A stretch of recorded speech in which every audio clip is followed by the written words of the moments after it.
maka dengan penambahan anggaran ini kami minta KSDA ini lebih fokus.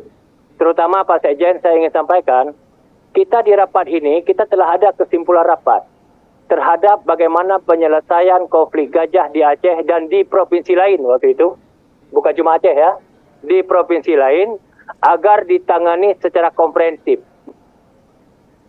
Tetapi di Aceh sampai hari ini, dan mungkin nanti teman-teman di provinsi lain bisa sampaikan, penanganan konflik gajah di Aceh sampai hari ini, Pak, belum secara komprehensif. Masih kita pakai mercon. Kita masih ibarat orang sakit gigi kasih panadol. Kita 2022 sudah sepakat dan menjadi kesimpulan dalam ruang rapat ini bahwa kita akan menangani penyelesaian konflik gajah, konflik satwa liar di Aceh dan provinsi lainnya itu secara komprehensif. Dan roadmap sampai hari ini kita belum ada, Pak. Kemarin waktu BIMTEK di Aceh Tengah, karena Bupati meminta kami hadir, karena ada konflik gajah di Aceh Tengah, kami datang.